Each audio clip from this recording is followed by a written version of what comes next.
مين فينا ما داق طعم الخذلان؟ مين فينا ما انصدم من أقرب الناس لإله؟ أكيد عشت يوم ساعدت فيه حدا من قلبك وما كنت عم تستنى شي بالمقابل، بس لأنك كنت حابب تساعده، ويمكن عطيته من وقتك، من جهدك، من مالك، أو حتى من أعصابك، وبعدين فجأة اختفى أو قلب عليك. ليه هيك؟ ليه صار نكران الجميل شي عادي؟ ليه الناس ما عم تحفظ لا خبز ولا ملح ولا حتى عشرة العمر؟ هل الناس تغيرت أو نحن صرنا نشوف الحقيقة بوضوح؟ بمجتمع السرعة والمصلحة الكل صار يركض ورا مصلحته وينسى مين وقف معه. مع الأسف صرنا نعيش بمجتمع مادي بقيس الناس بالمصالح مو بالمواقف ولا بالوفاء.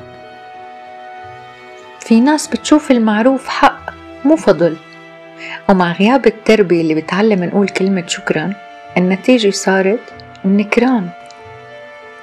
وفي ناس لو شو ما عملت معهم رح ينسوك أول ما يشبعوا أو يتجاوزوا المرحلة اللي كانوا محتاجينك فيها.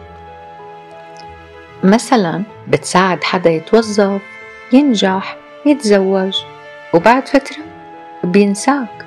مو بس بينساك، يمكن يحكي عليك كمان. ببساطة صار الامتنان والشكر عملة نادرة، ونكران المعروف هو السائد. الوجع يلي رح تعيشه بسبب نكران الجميل ما بيشبه أي وجع. بتحس إنك كنت مغشوش بهذا الإنسان، بتحس بخيبة أمل، مرار، بتحس حالك منسي مثل صبارة وحيدة بالصحراء أو كلمة مكتوبة على المي. بيرجع شريط الذكريات قدامك بكل تفاصيله. وجعك مو بس من اللي صار، الوجع من كل شي عملته كرماله. أو تبلش تسأل نفسك، هل طيبتي غباء؟ وهل عطائي كان غلط؟ بس الجواب لا، طيبتك مو ضعف ولا عطائك غلط. الغلط الوحيد اللي عملته إنه قدمت وضحيت للإنسان الغلط يلي نكرك وما قدرك. طيب شو الحل حتى تتحرر من هي المشاعر والتساؤلات؟ اسمعني منيح. أول خطوة، لا تضحك على حالك. احزن، احكي، عبر عن كل شي عم بتحسه. اعترف لنفسك بالغدر اللي صار، لا تبرر ولا تلوم حالك. تاني خطوة، اتذكر انه المعروف ما بينقص لما بيضيع مع هيك ناس، لأنه ربنا شايف وهو يلي رح يعوض.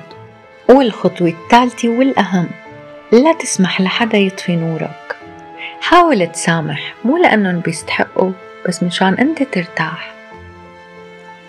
ما تحرق قلبك وأعصابك على حدا ما عنده قلب أصلا. سامح بس اوعى تنسى الغدر.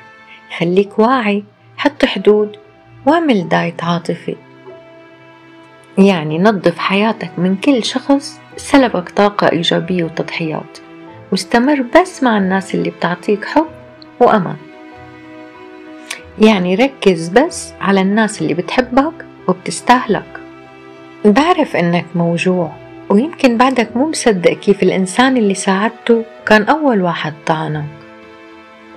بس صدقني هذا الوجع المؤقت مو نهاية الدنيا. يلي نسي مواقفك النبيلة معه ونكر الجميل هو الخسران يلي رح يندم بكرة.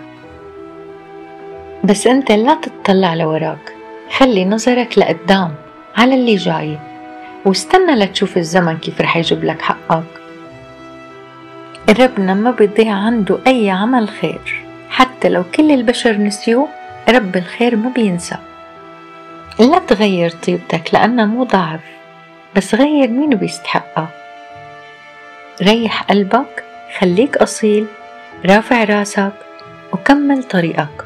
حتى لو كل العالم نسي الأصل، ربنا ما بينسى الأصيل.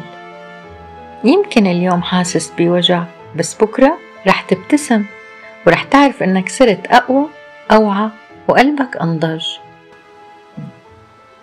من قلبي كل الحب إلكن أصدقائي. ضلوا بخير وبأمان الله.